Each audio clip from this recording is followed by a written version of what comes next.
Hoje nós vamos fazer o estudo do capítulo 7 do livro de Atos dos Apóstolos. Esse capítulo começa dizendo: então lhe perguntou o sumo sacerdote: porventura é isto assim? O que é que ele está perguntando aqui a Estevão? No capítulo 6, nós vimos que Estevão ele foi acusado perante o Sinédrio de proferir blasfêmias contra Moisés e contra Deus. E foi dito que Estevão não cessa de falar contra o lugar santo e contra a lei. Então, quando eles perguntam, para Estevão, é isso assim? Ou seja, é isso mesmo que falam de você? Mas Estevão, no lugar de dar uma resposta simples, uma resposta concisa, Estevão vai fazer toda uma história, começando lá com Abraão, até aqueles dias de Jesus. Então Estevão respondeu: varões, irmãos e pais, ouvi o Deus da glória. Apareceu a Abraão, nosso pai, quando estava na Mesopotâmia, antes de habitar em Harã. Ele vai falar que Abraão habitava em Ur, na Caldeia, e Deus chamou Abraão para essa terra desconhecida que é Canaã. E lhes disse: sai da tua terra e da tua parentela, e vem para a terra que eu te mostrarei. Então saiu da terra dos caldeus, e foi habitar em Harã. E dali, com a morte do seu pai, Deus o trouxe para esta terra, em que vós agora habitais. Ele está aqui contando a história, como é que os hebreus se formaram, como é que a nação hebreia se constituiu, através do pai Abraão. Nela não lhe deu herança, nem sequer o espaço de um pé, mas prometeu dar-lhe a posse dela. Abraão, ele veio para essa terra, ele era peregrino, ele não era dono da terra, mas ele prometeu-lhe dar-lhe a posse dela, e depois dela a sua descendência, não tendo ele filho. Ou seja, Abraão naquele momento, ele era um homem já velho, ele tinha 75 anos, Sara 65, e Abraão veio ter um filho com 100 anos e Sara com 90. Além do mais, sem regra, estéril, ele já envelhecido, mas Deus tinha prometido que a sua descendência seria numerosa. Então, Estevão está explicando tudo isso que eles já sabiam com certeza, porque esses homens do Sinédrio conheciam a Tanakh, o Velho Testamento. E falou Deus que a sua descendência seria peregrina em terra estrangeira, onde seriam escravizados e maltratados por 400 anos. Depois de Abraão, tivemos Abraão, Isaque e Jacó, as 12 tribos. E os filhos de Jacó, eles entram no Egito, diante daquela grande fome que assolou aquela região. E entraram 75 pessoas e saíram mais de 2 milhões de pessoas. Mas o fato é que ficaram peregrinos ali no Egito por mais de 400 anos, como Deus tinha dito a Abraão. Eu disse: Deus, julgarei a nação da qual foram escravos. Depois disso sairão daí e me servirão neste lugar. Então lhe deu a aliança da circuncisão, assim como Isaque. E Abraão o circuncidou ao 8º dia. De Isaque procedeu Jacó e deste os 12 patriarcas. Nós sabemos que a circuncisão foi a aliança que Deus fez com Abraão. A circuncisão vira na nova aliança o batismo. O batismo que é uma confissão pública de fé em Jesus Cristo. E lá a circuncisão representava uma aliança com Deus. Ao 8º dia era circuncidado o prepúcio da criança. E o 8º dia tem um comentário do ponto de vista médico, que é o melhor dia para a circuncisão. Os patriarcas invejosos de José venderam para o Egito, mas Deus estava com ele. Aqui vamos entender que a venda de José para o Egito, ela simplesmente vem a salvar toda a nação dos hebreus e todo o povo do Egito. Porque ali tivemos uma fome de 7 anos, uma grande seca por 7 anos, uma fome, e José teve aquele sonho, interpretou aquele sonho do faraó, e foi guardado mantimentos para passar por aqueles 7 anos de seca. Deus providenciando tudo, meus irmãos. É como nós entendemos que tudo coopera para o bem daqueles que amam a Deus. A venda de José pelos seus irmãos, com certeza, se aquilo não tivesse acontecido, todos teriam morrido. E livrou-os de todas as suas aflições, concedendo-lhe também graça e sabedoria perante Faraó, rei do Egito, que eu construí o governador daquela nação, de toda a casa real. Quando ele interpreta aqueles sonhos, e quando ele fala aquilo para Faraó, Faraó coloca ele como governador, para gerir tudo aquilo que ele tinha decifrado. Sobreveio, porém, fome em todo o Egito, em Canaã. Houve grande tribulação, e nossos pais não achavam mantimentos.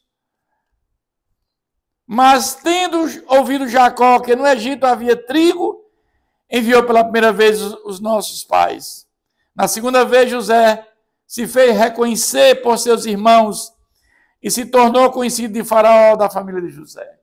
Aquela história que José foi vendido pelos seus irmãos e ele deu a conhecer os seus irmãos já na segunda vez que eles estiveram lá. Então José mandou chamar Jacó, que é seu pai, e toda a sua parentela, isto é, 75 pessoas. Jacó desceu ao Egito e ali morreu, e ele também, nossos pais. Ou seja, das 75 pessoas que entraram no Egito, depois de mais de 400 anos, saíram quase 2 milhões de pessoas. Nós vamos ver que ele vai falar que eles ficaram escravos por muito tempo no Egito. E Deus levanta um libertador para libertar esse povo. Então, tudo isso, Estevão estava se defendendo, essa é a defesa de Estevão. Ele está contando toda a história do povo hebreu. Uma pergunta que ele não responde de forma sucinta, mas ele quer historiar toda a história dos hebreus. E foram transportados para Siquém, postos no sepulcro que Abraão lhe comprara, a dinheiro aos filhos de Amor. Como, porém, se aproximasse o tempo da promessa de Deus, jurou Abraão, o povo cresceu e se multiplicou no Egito. Porque Deus tinha dito a Abraão que a sua nação seria numerosa como as estrelas do céu. Mas interessante é que Abraão não tinha nenhum descendente. Quando Deus fala isso para Abraão, e a mulher estéril, já envelhecida, ele também envelhecido, mas o nosso Deus é o Deus das causas impossíveis. Aquilo que é impossível para o homem é possível para Deus. Até que se levantou ali outro rei que não conhecia José. Então ali nós sabemos que morreu aquele rei, aquele faraó, o outro não conhecia José. Esse outro rei tratou com astúcia a nossa raça e torturou os nossos pais a ponto de forçá-los a enjeitar seus filhos para que não sobrevivessem. Aqui nós vamos entender que esse novo faraó, ele estava agora preocupado porque os hebreus tinham crescido muito, tinham muitos bens, eles podiam agora dominar os egípcios. Então aqui eles mandaram matar aquelas crianças, né? Sabemos também que aquilo ali, o inimigo estava por trás. Ali foi a primeira vez que eles tentaram matar aquelas crianças para que o Messias não nascesse, né? tivemos outras ocasiões, já com Atalia, com Esther, depois com Herodes mandando matar as crianças. Tudo isso foi para que o Messias não nascesse. Por este tempo nasceu Moisés, que era formoso aos olhos de Deus. Por 3 meses foi ele mantido na casa do seu pai. Então Moisés foi escondido. Aquela ordem de Faraó não foi seguida. Quando foi exposto, a filha de Faraó o recolheu e criou como seu próprio filho. E Moisés foi educado em toda a ciência dos egípcios e era poderoso em palavras e obras. Então, Moisés tinha muito conhecimento, porque foi educado na corte. E nós vamos ver que ele é o autor do Pentateuco, porque ele tinha muito conhecimento e Deus o inspirou para escrever. Quando completou 40 anos, veio-lhe a ideia de visitar seus irmãos, os filhos de Israel. Ou seja, os hebreus que são os seus irmãos. Então, vamos ver que Moisés, a sua vida se divide em 3 períodos. Os primeiros 40 anos em que ele viveu na corte, depois 40 anos que ele foge para o deserto, fica no deserto, depois ele volta para libertar o povo e volta a levar o povo para Canaã durante 40 anos. Então, nós temos 3 períodos de Moisés de 40 anos cada um.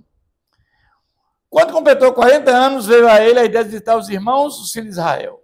Vendo o homem tratado injustamente, tomou-lhe a defesa e vingou o oprimido, matando o egípcio.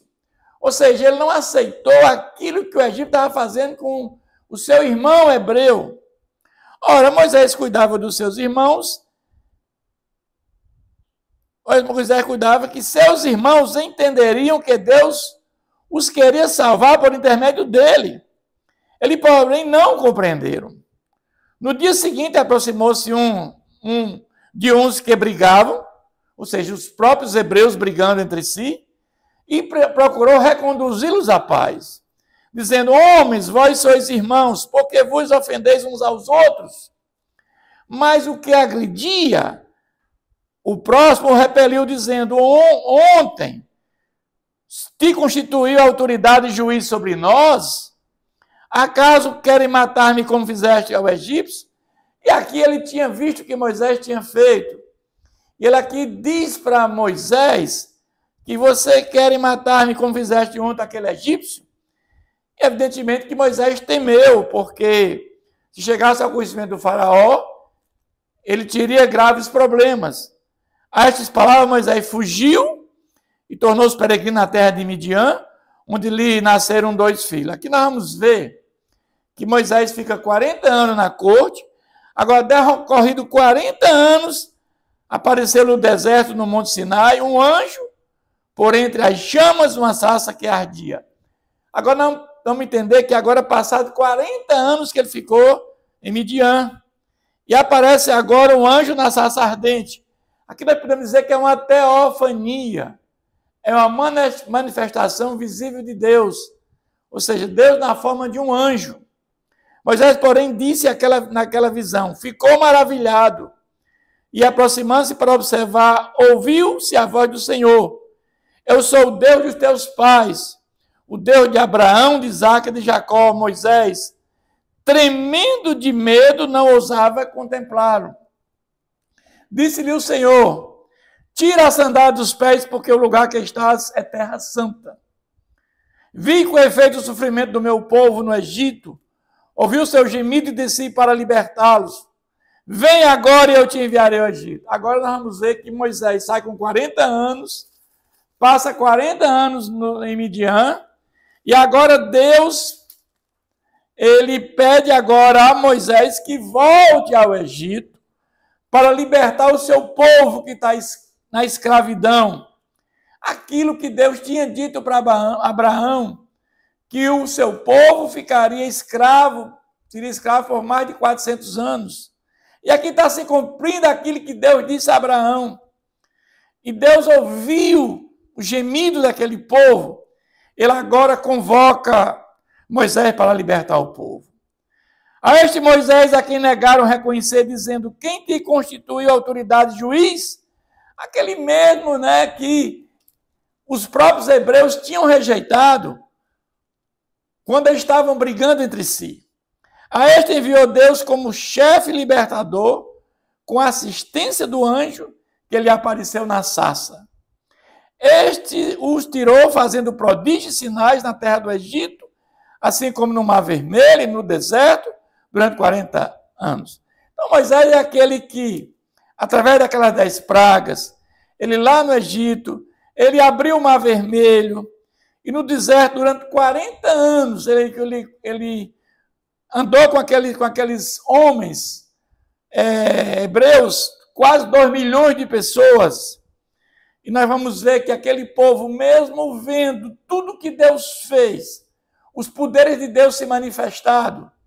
O deserto, para mim, é o lugar que, na Bíblia, consta que a maior manifestação de Deus se deu no deserto. E mesmo assim, esse povo, eles rejeitaram a Deus, eles foram desobedientes, eles adoraram falsos deuses. E vamos ver que aqueles mal de 21 anos, que eram 603 mil, eles quase todos morreram no deserto. Apenas Josué e Caleb escaparam. Foi Moisés quem disse aos filhos de Israel: Deus vos suscitará dentre vós, irmãos, um profeta semelhante a mim. É este Moisés que esteve na congregação do deserto, com o anjo que ele falava no Monte Sinai, e com os nossos pais, o qual recebeu palavras vivas para nos transmitir. A quem nossos pais não quiseram obedecer, antes o repeliram no seu coração, voltaram para o Egito. Vamos ver aqui que não é que eles tenham voltado fisicamente para o Egito, mas aqui no coração, ou seja, eles não aceitaram, eles reclamavam. E o coração deles estava voltado para o Egito. Fisicamente eles estavam no deserto, mas o coração deles estava voltado para o Egito. Dizendo a Arão: faze-nos deuses que vão adiante de nós, porque quanto a esse Moisés que nos tirou da terra do Egito, não sabemos o que lhe aconteceu. Quando Moisés sobe no monte Sinai para receber as tábuas da lei, eles fazem um bezerro.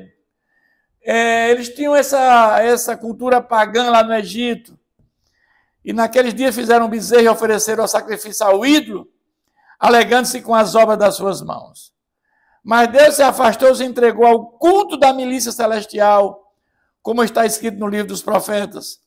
Ó casa de Israel, porventura me oferecestes vítimas de sacrifício no deserto pelo espaço de 40 anos, e acaso não levantaste o tabernáculo de Moloque e a estrela de Deus Refã, figuras que fizeste para as adorar? Por isso vos desterrarei para além da Babilônia. Nós vamos ver que estes homens, eles entraram na terra prometida, foram governados por juízes, depois por reis, Saul, Davi e Salomão. E quando Salomão morre, o reino é dividido. E esse povo, mesmo assim, eles vivem uma vida de desobediência a Deus. E Deus manda reis, naquela época, os impérios dominantes, os assírios para dominar o reino de Israel. E Nabucodonosor, o império babilônico, para dominar o reino de Judá. O tabernáculo do testemunho estava entre os nossos pais no deserto. Como determinava aquele que disse a Moisés que eu fizesse segundo o modelo que tinha visto. O qual nossos pais, como Josué, tendo recebido, o levaram quando tomaram posse das nações, que Deus expulsou da presença deles até o dia de Davi. Este achou graça diante de Deus e lhe suplicou a faculdade de prover a morada para o Deus de Jacó. Então aqui nós vamos ver que eles tiveram lá no deserto um tabernáculo móvel para adorar a Deus. Deus manda construir um tabernáculo móvel. E depois Davi, ele planeja construir o templo, mas na realidade ele achou graça diante de Deus e lhe suplicou a faculdade de prover morada para o Deus de Jacó. Mas foi Salomão quem lhe edificou a casa. Então, o templo foi edificado pelo filho de Davi, que foi Salomão. É o templo onde se fazia a expiação dos pecados.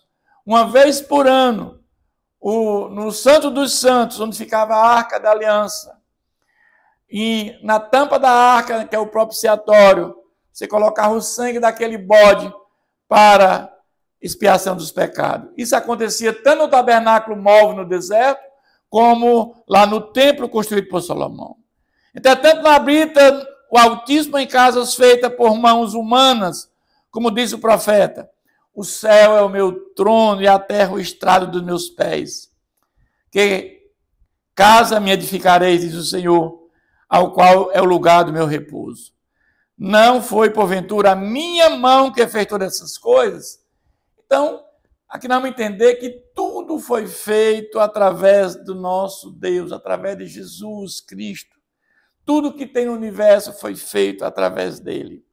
Homem, agora, ele faz todo esse resumo, basicamente, da Bíblia, do Antigo Testamento, desde o povo hebreu, quando Deus chama Abraão, até os dias de Salomão, e ele agora vai dar a resposta. E a resposta é muito dura. Homem de dura cerviz e incircuncisos de coração e ouvidos, porque eles criam que a circuncisão, a lei, guardar o sábado, a questão da alimentação, a questão das festas, isso é que levava à salvação. Mas Estevão já tinha essa consciência que a salvação se dá pela fé em Jesus. A circuncisão agora é do coração. Aquelas 613 leis não tem mais sentido, porque a lei é pura, a lei é santa, a lei é boa, mas não salva ninguém, porque se você deixar de cumprir um único mandamento da lei, você não cumpriu a lei. Então, Estevão já tinha esse entendimento. E ele vai dizer: vós sempre resisti ao Espírito Santo, assim como fizeram vossos pais também, vós o fazeis. Qual dos profetas vossos pais não perseguiram? Eles mataram os que anteriormente anunciavam a vinda do justo, do qual vós agora vos tomaste traidores e assassinos. Ele está dizendo, apontando para esses fariseus do Sinédrio: vocês mataram Jesus, o justo, aquele que já constava nas Escrituras, aquele que constava em toda a Tanakh, e vocês não creram que ele era o Messias prometido, vocês não creram nisso. Ele era o Messias que haveria de vir, e vocês mataram. E a salvação se dá através da fé nesse Messias que veio. Vós que recebeste a lei por intermédio dos anjos e não guardastes, porque vocês conheciam a palavra e não guardaste. Então, a resposta de Estevão com relação a esses homens é esta. Mas ele faz todo um resumo. Ouvindo eles isto, enfureciam-se no seu coração e rilharam os dentes contra ele. Ficaram enfurecidos com Estevão. Porque Estevão, ele colocou realmente aquilo que era verdadeiro para eles. Ele nunca tinha ouvido isso de uma pessoa. Mas Estevão, cheio do Espírito Santo, fitou os olhos no céu e viu a glória de Deus. E Jesus, que estava à sua direita, e disse: eis que eu vejo os céus abertos e o Filho do Homem em pé à destra de Deus. É que não vê que ele fala que Jesus está em pé. A Bíblia fala que Jesus está sentado à direita de Deus Pai. Que não me entender que Jesus está em pé para receber a alma de Estevão. Porque Estevão vai ser morto e Jesus aqui já está em pé para receber sua alma. Essa é a interpretação desse texto. Eles, porém, chamando em alta voz, taparam os ouvidos e unânime arremeteram contra ele. Lançando-o fora da cidade, o apedrejaram. As testemunhas deixaram suas vestes aos pés de um jovem chamado Saulo. Então nós vamos ver que eles o apedrejaram. E aqui nós vamos ver que o primeiro mártir a morrer por conta do nome de Jesus foi Estevão. Estevão foi o primeiro a morrer por conta do nome de Jesus, por defender Jesus Cristo. E apedrejaram Estevão, que invocava e dizia: Senhor, Jesus, recebe o meu espírito. Então, ajoelhando-se, clamou em voz alta: Senhor, não lhe imputes este pecado. E aqui ele faz o que Jesus fez na cruz.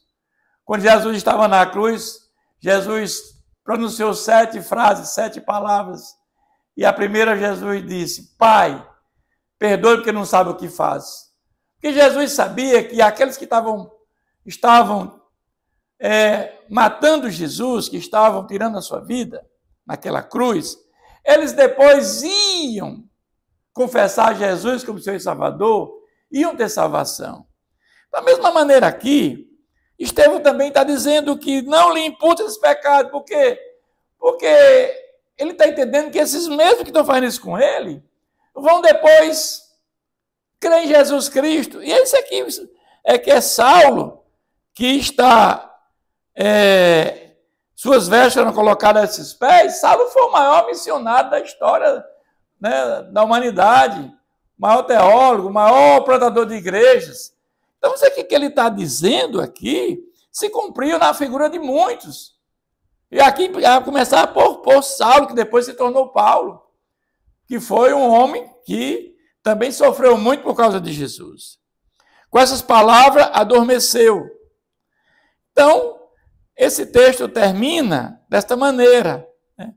E nós entendemos que este homem, que é Estevão, ele foi o primeiro mártir da história e foi o primeiro a ser martirizado por conta do nome de Jesus. Esse capítulo 7 de Atos dos Apóstolos ensina, meus irmãos. Que Deus continue nos abençoando.